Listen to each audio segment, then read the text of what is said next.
Sebanyak 67% kenakalan remaja di Cina tuh disebabkan oleh para pecandu internet ini.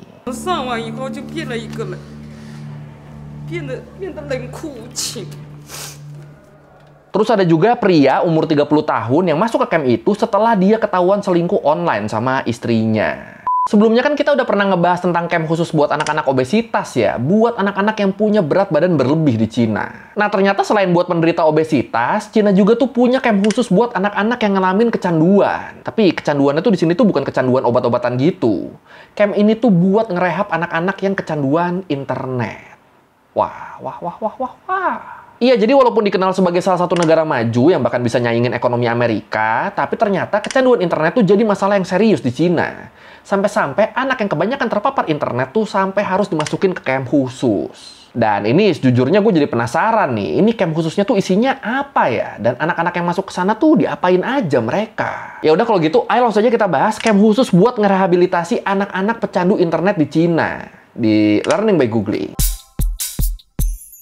Ya, gue yakin lu semua tahu lah kalau internet tuh kan udah diciptain lumayan lama ya. Cuma ya emang baru boomingnya tuh di awal-awal tahun 2000-an. Dan salah satu negara yang update-nya cepat masalah internet ini adalah Cina. Bahkan kalau menurut The Guardian, saking cepatnya update internet di sana, di Cina tuh udah ada camp buat pecandu internet sejak tahun 1997 yang didiriin sama Su Xianyang. Tapi di tahun segitu, walaupun yang kecanduan di Cina udah ada, tapi basicnya pengguna internet belum banyak kan. Jadinya ya peserta campnya juga ya masih dikit dan jarang banget. Tapi terus seiring perkembangan zaman, internet jadi makin hype, yang kecanduan juga jadi makin banyak tuh. Kalau menurut Sixstone disebut, sejak tahun 2002, ada ribuan remaja di Cina yang dianggap sebagai pecandu internet. Dan mereka-mereka ini awalnya, para pecandu internet ini tuh awalnya tuh sebenarnya nggak dianggap berbahaya. Mereka tuh dianggapnya tuh cuma anak-anak pemalas yang hobinya tuh main game doang. Udah itu doang tuh. Bener-bener mereka nggak pernah dianggap serius sampai akhirnya ada kejadian di tahun 2002 itu. Kejadian apa? Jadi waktu itu ada 4 orang anak di bawah umur yang ngebakar warnet di Beijing sampai menewaskan 25 orang. Cuma gara-gara nggak dibolehin masuk ke warnet sama penjaganya. Nah, shock lah orang-orang di sini. Mereka jadi mikirnya ternyata anak-anak yang doyan ke warnet tuh bukan cuma pemalas ya, tapi mereka juga berbahaya. Ya gimana nggak bahaya? Lu bayangin aja, bisa-bisanya anak-anak remaja di bawah umur ngebakar warnet cuma karena nggak dibolehin masuk. Ngebakar warnet cuma karena mereka nggak bisa main game online. Walaupun ya pastinya nggak semuanya gitu ya, tapi ya namanya masyarakat udah shock kan, ya udah pukul rata aja semuanya dianggapnya kayak gitu, semuanya dianggapnya bahaya. Anak-anak yang doyan game online tuh dianggapnya bahaya. Dan dari sinilah akhirnya mulai bermunculan tuh camp-camp penyembuhan pecandu internet, di mana para pesertanya tuh disebut sebagai pasien.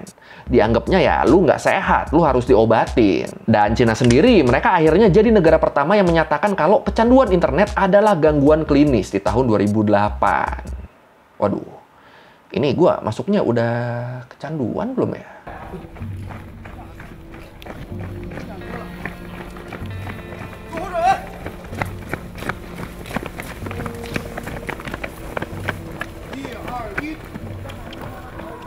Tapi lama-lama, walaupun camp-camp penyembuhan pecandu internetnya udah mulai ada di mana-mana, tapi para pecandu internetnya sendiri bukannya berkurang, mereka nih malah terus nambah. Dan kondisi ini diperparah sama kasus-kasus seputar pecandu internet yang makin sering ke-up ke media. Contoh kasusnya nih, kalau menurut Beijing Times, di tahun 2011, ada laki-laki yang meninggal di warnet gara-gara main game selama 3 hari non-stop. Terus ada juga orang yang pingsan, bahkan kena stroke gara-gara natap layar mulu selama puluhan jam. Main game mulu, nggak gerak sama sekali, depan komputer terus, akhirnya stroke aja. Bahkan gilanya nih, sebagian juga ada loh yang sengaja pakai popok, biar nggak harus pergi ke kamar mandi kalau pengen pipis atau pengen pup, biar main gamenya tuh nggak keganggu. Ya, kalau yang udah begini jatuhnya emang udah kecanduan sih masuknya ya.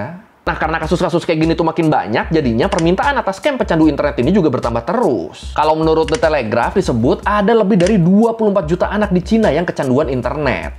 Dan ada sekitar 300 scam pecandu internet di sana. Terus kalau menurut Foreign Policy disebut 9 dari 10 pecandu internet ini tuh disebabkan oleh kecanduan game online.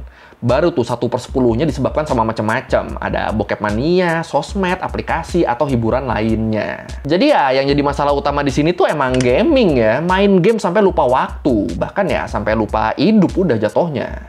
Chang Chung doesn't know yet where his father will take him. Dad, a drink. He hasn't been to school in 6 months. I don't go to school anymore because it's boring there. Computer games are much more fun. Nah, kalau menurut Tauran, mantan psikiater berpangkat kolonel di militer Cina yang ngebuka salah satu camp terkenal dan udah nerbitin banyak jurnal terkait bidang ini, dia bilang kalau kecanduan internet tuh sama kayak kecanduan narkoba. Makanya internet sama dia disebutnya juga tuh kan elektronik heroin kan. Dan ngerinya, atau juga bilang kalau kecanduan internet tuh bikin kapasitas otak kita berkurang 8%. Terus juga bisa nimbulin masalah penglihatan, kebungkukan punggung, sama gangguan makan juga. Waduh. Ini kapasitas otak gua masih aman gak ya? Oh iya, ini Tauran ini tolong lu inget-inget ya nama sama mukanya ya. Soalnya nanti bakal kesebut-sebut lagi nih di belakang nih. Nah, kalau menurut Al Jazeera, usia pasien camp pecandu internet ini tuh berkisar antara 8-30 tahun. Dan buat mayoritasnya ya kebanyakan ya remaja-remaja di sana. Kebanyakan dari mereka dikirim sama orang tua mereka ke sana soalnya nilai mereka di sekolah tuh udah jeblok banget gara-gara kecanduan game online. Bahkan banyak juga yang akhirnya sampai putus sekolah karena diem di kamar mulu atau pergi ke warnet mulu buat ngegame. Dan kocaknya remaja-remaja ini tuh kebanyakan datang ke campnya tuh mereka tuh dijebak ya. Jadi kayak ada yang sama orang tuanya diajak liburan, diajak nge-mall segala macem, taunya malah belok ke camp ini. Bahkan yang ekstrim tuh ada juga yang anaknya tuh dikasih obat tidur. Jadi ya bangun-bangun udah di camp aja anaknya. Ini edan, apa enggak shock ya? Dan buat biayanya sendiri ini beda-beda ya. Range-nya tuh mulai dari 3.000 sampai 10.000 yuan per bulannya. Dan biasanya si anak tuh bakal stay sekitar 3-6 bulan atau bahkan lebih. Dan yang pasti di sini sistem pelatihan di camp ini tuh pakai sistem pelatihan militer ya. Jadi ya udah, kelar deh tuh bocah-bocah. Security in this center resembles that of a prison. Gates and windows are locked. Barbed wire is fixed atop the high walls. People here are not allowed to have mobile devices. But there are no criminals here. This is a treatment center for internet addicts. Iya, jadi kalau menurut Sixton, kegiatan dan suasana di camp-camp ini tuh bener-bener kayak latihan militer asli. Jadwal hariannya disiplin banget, harus bangun jam 5:30 pagi buat sarapan, terus lanjut olahraga, latihan, makan, bersih-bersih, sampai evaluasi. Dan pastinya selama anak-anak ini berbulan-bulan di camp, mereka tuh sama sekali nggak boleh megang HP atau alat elektronik apapun. Ya, kalau boleh kan sama aja bohong ya. Tapi buat kita tahu kecanduan atau enggaknya tuh gimana caranya? Nah ini, kalau menurut Tauran, seseorang bisa disebut pecandu internet tuh kalau dia udah natap layar selain buat belajar atau kerja selama lebih dari 6 jam sehari dalam kurun waktu 3 bulan. Ada yang masuk klasifikasi pecandu kalau gitu caranya. 发现大于6个小时的，每天非工作学习目的，一定是非工作学习目的上网，大于6个小时的人最容易成瘾。我们在收治的这个网络成瘾这个青少年里边啊，有的很多孩子上网是我们正常人不可。 Nah masalahnya, kalau menurut salah satu mantan pasien di campnya Tauran, dia bilang ternyata nggak semua orang yang dikirim ke camp itu tuh menuhin standar pecandu tadi loh. Soalnya dia sendiri nggak sesering itu main internet, tapi tetap masuk. Jadi kayak pas orang tua masukin anaknya ke sana tuh kayak nggak ada proses wawancara dulu gitu, kayak ditanya-tanya gitu, ini kecanduannya udah berapa lama gitu tuh nggak ada. Pokoknya kalau udah ada yang dikirim ke sana ya udah langsung terima aja. Jadinya ya kayak gitu. Terus dia bilang teman-teman camp dia juga tuh banyak yang masuk karena alasan-alasan yang bahkan nggak ada hubungannya sama internet. Kayak misalnya ada sepasang remaja yang dimasukin ke sana sama orang tua mereka karena mereka ketahuan pacaran. Ini apa coba? Terus ada juga pria umur 30 tahun yang masuk ke camp itu setelah dia ketahuan selingkuh online sama istrinya. Ya, ini kan kalau gini kan masalahnya bukan di internetnya ya. Masalahnya tuh lebih ke syahwatnya dia kan. Jadi ya dari sini kita tahu ya kalau ternyata di camp itu tuh nggak semuanya pecandu internet 6 jam sehari. Tapi ya gimana ya, di sisi lain orang tua atau orang-orang yang masukin kerabatnya ke camp ini padahal sebenarnya nggak ada masalah yang berhubungan sama internet, ini mereka bisa dibilang nggak sepenuhnya salah juga. Soalnya kalau menurut Foreign Policy, iklan-iklan camp pecandu internet ini tuh banyak yang bilangnya bisa menyelesaikan masalah-masalah di luar internet. Kayak tukang bully, tukang bolos, yang nggak patuh sama orang tua. Itu semuanya dibilangnya bisa dimasukin ke sana di iklannya.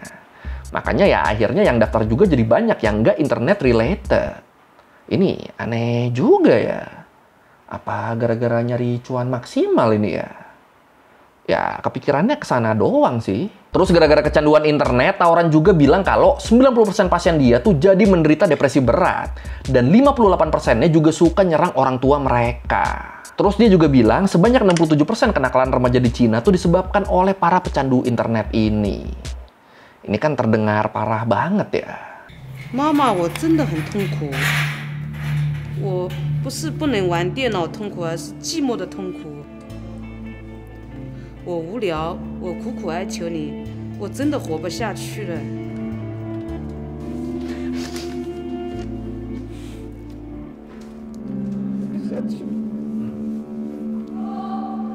我儿子自从上网以后就变了一个人，变得冷酷无情。Dan dengan keadaan begini, makanya dia yakin banget kalau camp ala militer tuh bisa bikin pasiennya sembuh dan jadi anak yang normal lagi.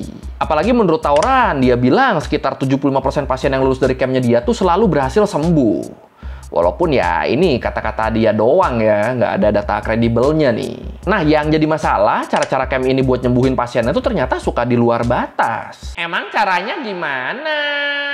Kalau menurut CGTN, sejak dulu banyak camp-camp pecandu internet yang ngegunain terapi kejut listrik buat nyembuhin pasiennya. Ini terapi kejut listrik ini kan dipakainya tuh di rumah sakit di zaman dulu banget ya. Dan cara ini juga udah terbukti nggak ngaruh apa-apa buat nyembuhin pasien gangguan jiwa apapun.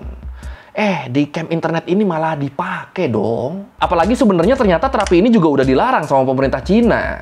Tapi ya, sampai sekarang dipercaya ribuan anak di camp pecandu internet tuh tetap menerima terapi ini. Mereka tetap dikasih terapi kejut listrik. Aduh. Terus selain itu, otak mereka juga di-scan, sama mereka juga dikasih obat-obatan, kayak antidepresan sama obat penenang gitu. Dan gilanya selain itu, mereka juga dipukulin sampai luka-luka. Bahkan ada yang sampai rahangnya patah. Ini malah jadi kayak camp konsentrasi ya jatuhnya ya. Malah jadi kayak Auschwitz nih. Dan sakitnya lagi, menurut BBC, para pasien di sana tuh juga sering disuruh makan di depan toilet, ngebersihin toilet pakai tangan kosong, sampai dikunci di ruang isolasi gelap selama lebih dari 10 hari. Di situ mereka tuh cuma dikasih selimut sama pot doang buat ngewadahin kotoran mereka. Iki, opo iki? Ya, kalau kata mereka sih tindakan ini tuh disebutnya terapi Morita. Gunanya tuh buat refleksi diri dan pikiran di tempat yang gelap. Tapi ya, kacau sih ini sih, gila. In some extreme cases, patients have been tied to bed frames to prevent them from escaping. One former patient also reported that some people were put in solitary confinement for days at a time. Dan ketika ditanya tentang masalah kekerasan ini, Tauran sendiri nggak ngelak. Tauran sendiri ngaku kalau budaya kekerasan tuh emang hal biasa di camp-camp ini. Cuma ya, dia bilangnya yang ngelakuin kekerasan tuh pasiennya, bukan stafnya, bukan pelatihnya. Iya, jadi dia bilang pasien-pasien di sana tuh sering banget mukul-mukul kaca sampai tangan mereka berdarah. Terus mereka juga suka mukul pintu sampai penyok, sama suka ngacak-ngacak kamar mandi juga. Kata Tauran begitu tuh. Jadi kalau ada anak yang sampai luka-luka, ya itu tuh bukan karena dipukulin staf, tapi karena mereka ngelukain diri mereka sendiri. Kata Tauran begitu tuh. Tapi terus masalahnya, bukti dan kasus yang ada selama ini tuh malah nunjukin hal sebaliknya nih. Kayak kalau menurut South China Morning Post disebut, di tahun 2014, ada perempuan umur 19 tahun di Chengzhou yang meninggal di camp pecandu internet. Terus di tahun yang sama, ada perempuan umur 19 tahun juga, tapi kali ini di Henan, yang dipukulin sampai tewas sama instrukturnya. Cuma gara-gara dia pergi ke kamar mandi tanpa izin dulu. Terus di tahun 2016, menurut Quartz, ada anak perempuan umur 16 tahun yang dipaksa ibunya pergi ke camp pecandu internet. Dan nurut si anak, dia pergi ke sana, tapi selama di sana si anak ini tertekan banget. Dia ngerasa nggak dimanusiakan. Dan akhirnya setelah 4 bulan dia keluar, dia pulang, dan di rumah, dia langsung ngikat ibunya di kursi tanpa dikasih makan atau dibiarin ke toilet sama sekali. Jadi semua perasaan-perasaan tertekan selama dia di camp itu tuh dendamnya tuh dia tuh jadi ke ibunya. Dan sakitnya nih dan gilanya, abis dia ngikat ibunya, terus ibunya ditinggal gitu aja udah. Sampai akhirnya si ibu meninggal kelaparan. Ini serem amat anjir. 我血都碎了，看到我孩子来的时候好好的。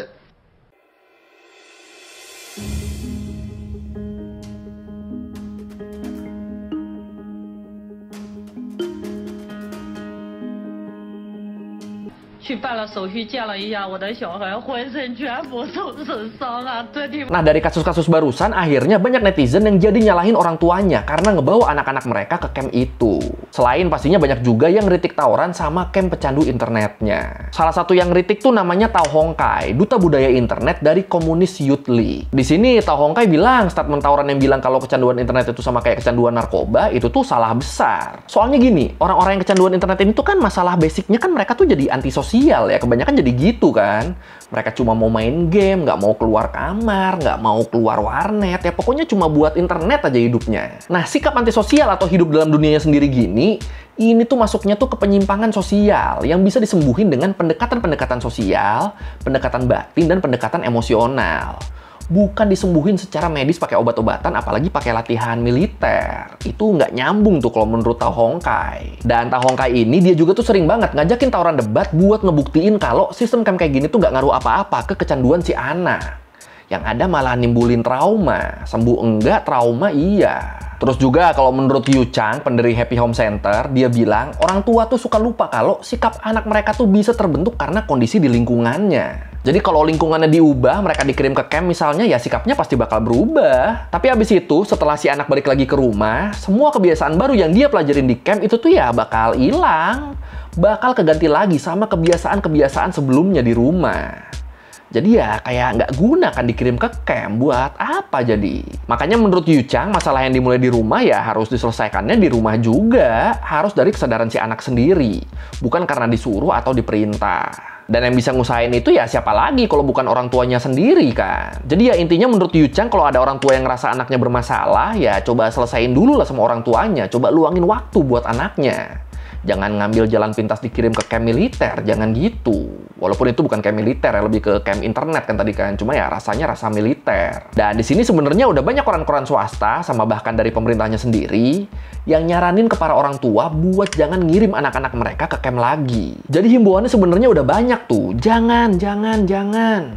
Tapi ya tetap aja buat orang tua yang ngerasa udah nggak sanggup ngadepin anaknya, ya ngirim ke camp tuh jadi solusi, ngirim ke camp tuh jadi jalan pintas. Ya susah jadi. Tapi kalau menurut lu sendiri gimana nih? Kecanduan internet dikirim ke camp kayak gini tuh efektif apa enggak? Silakan komen. Tambahan dikit, tapi walaupun camp ini banyak ditentang karena sejumlah kasus sama dinilai nggak efektif, tapi di sisi lain orang-orang yang ngerasain manfaat dari camp ini tuh tetap ada ya. Makanya camp-camp ini kan masih tetap buka sampai sekarang, walaupun banyak yang ngecam. Karena ya balik lagi, orang-orang yang ngerasa camp ini tuh solusi dan ngerasa camp ini tuh efektif, itu tuh tetap ada, terutama orang tuanya.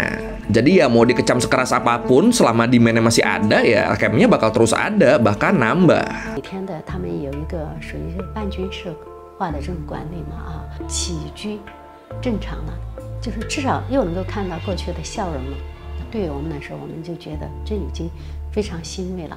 Oke, sekian Learn by Googling kali ini tentang camp-camp buat anak-anak pecandu internet di Cina.